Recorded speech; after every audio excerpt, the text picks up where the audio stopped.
Olá, bem-vindo ao The Information, eu sou o Pedro Bregorin, está começando mais um vídeo do melhor canal de futebol americano aqui do Brasil, do YouTube, Instagram, Twitter, onde tu imaginar, a gente está lá. Então, bem-vindo, vamos falar um pouquinho hoje sobre o draft. Rolou em Nashville no último final de semana, quinta, sexta e sábado, 3 dias, 7 rounds, 264 escolhas e bem... algumas não tão boas, né, Giants? Mas hoje o assunto é o positivo do draft, é quem foi bem e não quem foi mal. Então, bora lá conversar um pouquinho do que foi o draft em 2019. Então, o primeiro time que foi muito bem no último draft é o Washington Redskins, que conseguiu pegar o QB que bem mais pronto para jogar na NFL, o Dwayne Haskins, um prospecto que vem de Ohio State Buckeyes. É um cara que foi muito bem na universidade, tem algo a melhorar, o pocket, alguma movimentação de pernas, às vezes ele acaba pecando um pouco, melhorar um pouco a leitura, mas assim, é o QB que chega mais pronto. E aí o grande detalhe dos Redskins terem tão bem no draft, possivelmente, e na minha opinião, ser a franquia que melhor draftou em 2019, é que a questão não teve trade. A questão é que não teve trade, porque muito se esperava que com Haskins algum time acabaria subindo ou para trocar com os Raiders ou para trocar com os Jets na 3. A gente tinha os Bengals precisando de QB, afinal o Andy Dalton estava chegando em final de carreira e, ao que parece, pelo menos a diretoria ainda confia nele, afinal investiram em OL, investiram em tight end nesse draft, mas enfim. Os Redskins, eles conseguiram, então, na pick 15 acabar selecionando o Haskins, é um cara que desceu e acabou sendo o terceiro QB selecionado muito por conta da cagada que os Giants fizeram na pick 6 selecionando o Daniel Jones, mas isso é assunto do vídeo que vai sair amanhã, na terça-feira, aí pelas 18 horas, vai estar lá no canal. Então, assim, a questão é, não teve trade para subir, tu não teve que dar nenhuma pique a mais para conseguir selecionar o teu franchise quarterback, porque ao tudo que sabemos, o Alex Smith não vai voltar esse ano, não tem condições para voltar a jogar futebol americano em 2019 por conta da lesão que ele teve no tornozelo na última temporada.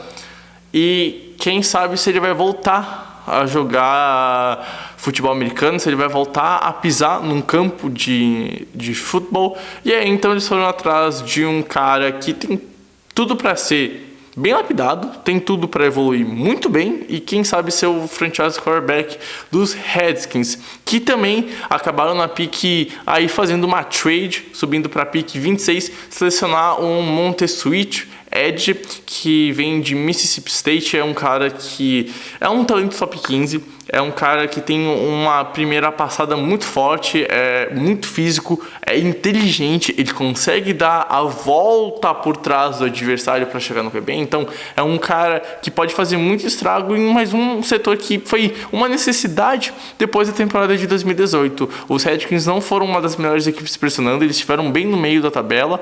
É uma franquia que precisava melhorar a DL e conseguiu com a pick do Switch. E aí então a gente vê que na primeira rodada foi de longe o melhor time que draftou. Buscou um cara para ser o franchise player e buscou um talento top 15 na pick 26. A segunda franquia, então, que eu acabei separando pra gente conversar no vídeo é a franquia do LA Chargers, que foi, digamos, muito precisa onde é que buscou reforçar as suas needs e com quais jogadores. Ano passado, então, a gente viu um time que brigou de igual para igual no final da temporada com o Kansas City Chiefs para conseguir ir para os playoffs e quase conseguiu ganhar a divisão. Ficou a um jogo de ser campeão de divisão. Acabou vencendo os próprios Chiefs no Arrowhead e então teve que jogar o começo dos playoffs, pegou o wild card e acabou vencendo, então foi pro Divisional Round pegar o New England Patriots no Gillette Stadium. E tinha uma grande expectativa que esse jogo os Chargers poderiam fazer o crime na Estrela da Morte e eliminar Tom Brady e Bill Belichick logo de cara dos playoffs, algo que não acontece desde 2009 ou 2008 contra os Jets de Mark Chances, e vocês zoando ele por causa do butt fumble. Enfim, não foi isso que aconteceu. Os Patriots deram uma traulitada. O primeiro tempo acabou 35-7. A DL dos Chargers foi terrível. A defesa não fez nada. O ataque fez só um bom drive.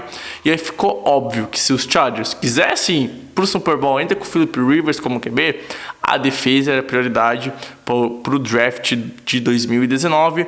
E foi o que eles fizeram. Na primeira rodada veio um DL. Veio o jogador Jerry Tillery, que chega assim para ser o cara para tentar conseguir a titularidade no interior da DL.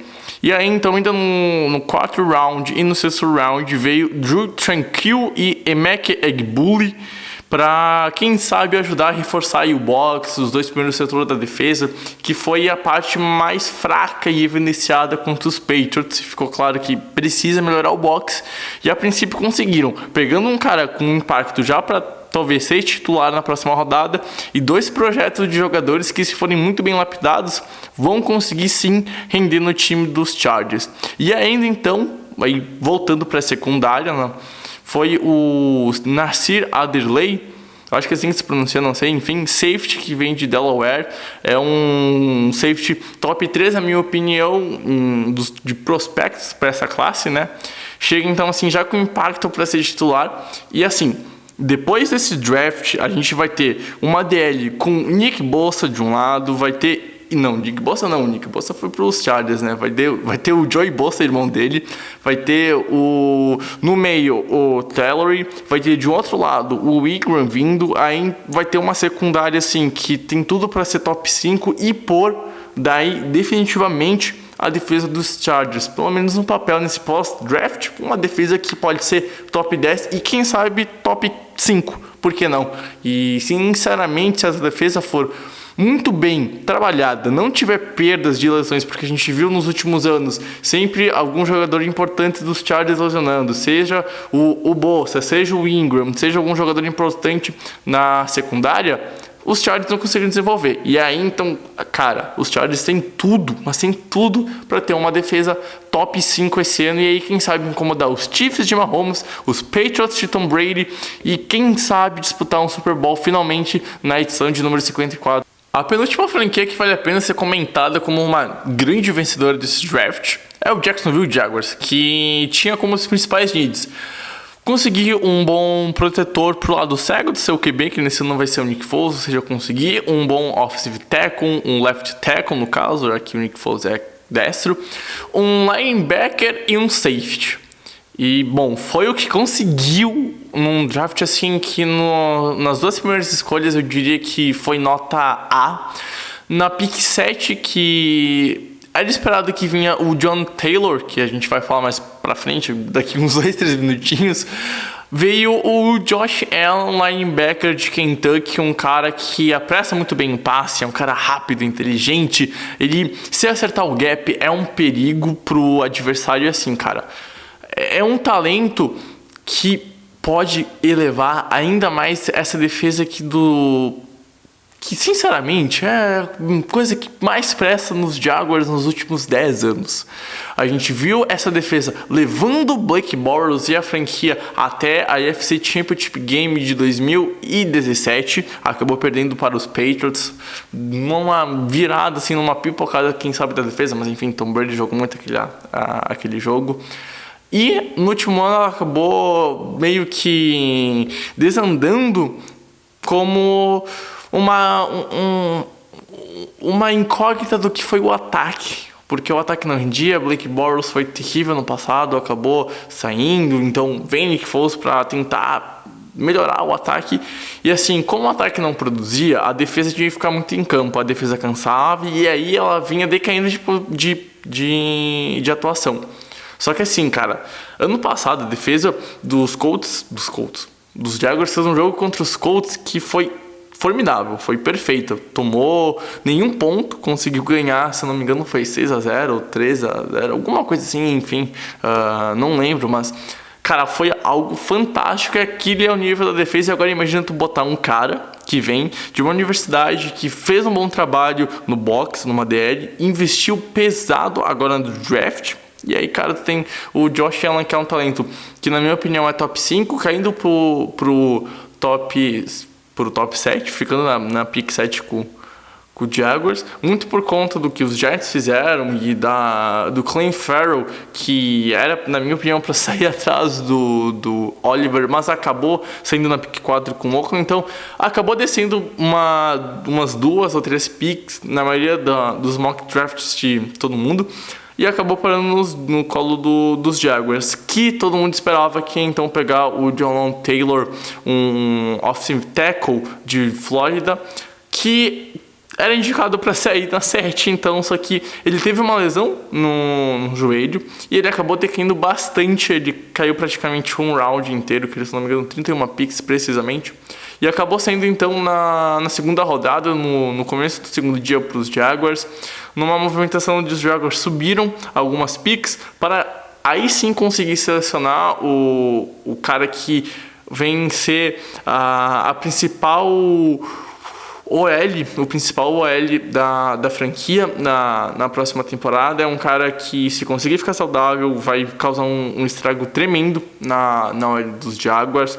É um jogador muito inteligente, ele chega bem no segundo nível da defesa. Às vezes ele acaba errando esse bloqueio no segundo nível, mas é um cara que geralmente ele chega bem, é inteligente, ele consegue ganhar os confrontos seguidamente. Tem que melhorar um pouquinho a base dele no começo da jogada, melhorar a âncora dele, mas assim, é um cara que pode render e render muito. E chega então para ser um titular da posição, para proteger o Nick Foles e o lado cego do seu QB. E assim, por conta dessas 2 picks, por pegar, na minha opinião, 2 talentos top 10 do último draft, se os 2 estiverem saudáveis, e principalmente um na segunda rodada que decaiu muito por causa da lesão, os Jaguars fizeram um draft nota A, merece para mim ser posto como um time que foi um dos vencedores desse draft, e tranquilamente, cara, os Jaguars chegam para o próximo ano brigando pela divisão, pela UFC South, graças agora, assim, quem sabe tem um QB que é decisivo, um QB que brilha em playoffs, e vamos ver como é que o Nick Foles vai se comportar em Jacksonville, e tem tudo sim para ser o futuro da franquia nos próximos 5, 6 anos, até acharem um QB via draft ou free agent que seja mais novo, desenvolver, enfim, tudo para ser o franchise player do futuro. Mas enquanto isso, tem um cara que sim é decisivo, foi MVP do Super Bowl, e agora com uma defesa acertada, com a L melhorada, um time que corre muito bem com a bola, com o Fournette lá, cara, sinceramente pode causar muito estrago na próxima temporada da NFL. E a última franquia que vale a pena destacar como uma vencedora do draft é a do Minnesota Vikings, que tinha como prioridade melhorar a OL, porque no último ano, principalmente o miolo da OL foi muito ruim, decaiu muito nível, sendo que vinha de uma temporada de final de conferência, que correu muito bem com a bola, foi uma franquia que dominou a NFL no jogo terrestre, foi top 5 aquele ano, e assim, a maionese desandou na OL no último ano, e aí precisava de uma pequena reformulação, e foi o que a franquia fez. No primeiro round, a franquia selecionou o center Garrett Bradbury, que, cara, sinceramente é o melhor prospecto nessa posição na última classe. Ele é um cara inteligente, é um cara que sabe muito bem ler a blitz, a DL e o box adversário de uma forma geral. E assim, ele chega então para ser um center, para conseguir, quem sabe, também jogar como guard. Ele jogou alguns snaps, alguns jogos no college nessa função, e ainda os Vikings conseguiram na terceira rodada, lá por meio pro final, reforçar com 2 nomes, o guard Drew Samia e o offensive tackle, ou Seamek Udu, acho que é assim que se pronuncia, principalmente o segundo. E ainda conseguiu adicionar no começo da segunda rodada o tight end Irvin Smith Jr. de Alabama, que é um cara que bloqueia muito bem, na minha opinião é o maior e melhor tight end nisso na classe. Ele bloqueia muito bem, ele jogou muito bem em Alabama, principalmente em passes curtos com jardas após a recepção, ou seja, é um cara que chega para a NFL sabendo fazer tudo de forma básica. Ele bloqueia muito bem, como eu falei, mas precisa melhorar um pouco a questão para se pôr para receber passes. precisa, quem sabe, talvez desenvolver um pouquinho melhor a sua base para bloqueio, mas é algo que ele mostrou que conseguiu evoluir. Se tu pegar o tape dele do começo da temporada até o final da última temporada da NCAA, tu vai ver que ele evoluiu nesses aspectos, que ele conseguiu dominar o jogo, em muitos momentos vencendo seus confrontos, até porque o esquema da universidade que ele veio, de Bama, favorece totalmente isso. Enfim, não precisa falar o que o Nick Saban faz com o time que ele treina lá, New England Patriots NFL. O Nick Saban, quem sabe, tem uma dinastia até maior que o Bill Belichick, devido às proporções, né, obviamente. Enfim, então assim, o time de Minnesota conseguiu muito bem com 3 nomes, que chega com impacto para ser titular já na Week 1, um cara que chega para ser tight end. Afinal, o Rudolph tá, digamos que, saindo da franquia, ele vira free agent no próximo ano e tem rumor de que vai ser trocado, e aí os Patriots entram na jogada, que poderiam ter selecionado sim o Irvin Smith, mas foram de receiver no final da primeira rodada. Aliás, os Patriots é um time que também draftou muito bem, mas não vai aparecer aqui no vídeo. E então, assim, eu acho que os Vikings conseguiram melhorar muito o setor do meio da linha, e aí com isso tu vai conseguir melhor correr com a bola, tu vai dar mais sempre pro Kirk Cousins conseguir, quem sabe, não pipocar finalmente numa Week 17 e levar o time pros playoffs. Afinal, ele ganha 84 milhões pra isso, ele assinou esse contrato pesadíssimo pra isso, e no primeiro ano ele pipocou, no último jogo foi muito mal. Então, assim, os Vikings reforçaram o interior da linha, que era prioridade, conseguiram trazer bons nomes que podem virar bons prospectos para o próximo ano, bons projetos para serem desenvolvidos, que renderam em suas universidades e precisam ser bem lapidados, mas podem sim ser caras que podem causar um impacto de médio a longo prazo nos Vikings. Então, foi um bom draft dos Vikings, um draft que eu posso pôr de B+, ou A- como nota. Achei que a franquia foi muito boa nas escolhas, teve uma caralhada de escolhas a partir do 5º round, foram 12 no total, e a metade sendo do 5º para trás. Então, assim, a gente sabe que quanto mais escolhas, mais chances tem de acertar, e aí Bill Belichick faz muito isso, o Cleveland Browns fez muito isso nos últimos 3, 4 anos, e aí nisso, principalmente nos primeiros rounds, veio o Mayfield, veio o Chubb, veio o Denzel Ward, enfim, a franquia que a gente conheceu no passado, que finalmente é o verdadeiro Browns, ou não, enfim, não sei. Depende de como tu avaliar, se os Browns renasceram no final de 90, ou se os Browns sendo os mesmos Browns da década de 60 e 50, enfim, tanto faz.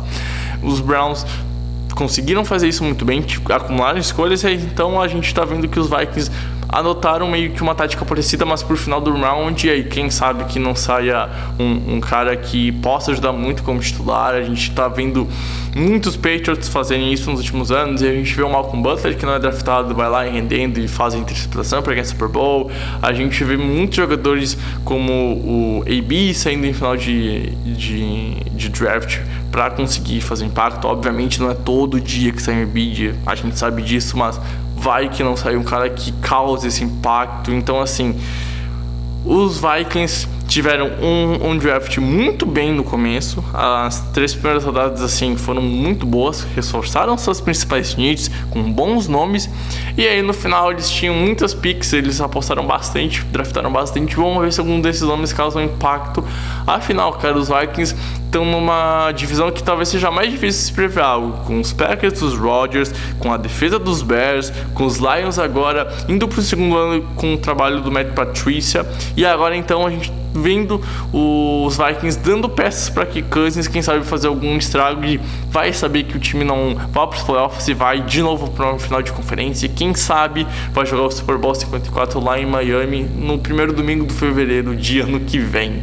Então, gente, esses foram os times que, na minha opinião, foram os grandes vencedores do draft desse ano. Espero que vocês tenham gostado. Se gostou do vídeo, dá like, compartilha, se inscreve, não perde nada. Vai ter vídeo saindo amanhã, na terça-feira, e quem sabe, dependendo se eu conseguir, afinal, a faculdade corrida, eu vou tentar soltar um vídeo na quinta ou na sexta. Então, se você gostou, curte, compartilhe, comenta, manda pros amigos, pede pros amigos se inscrever, o canal tá crescendo. Então, por favor, muito obrigado pela companhia. Foi um prazer inenarrável ter estado contigo e a gente se encontra no próximo vídeo, próximo podcast ou próximo texto. Os links do site vão estar na descrição do vídeo. Por favor, vai lá, enfim, segue a gente em todos os lugares. Tamo junto, forte abraço, valeu, tchau, tchau!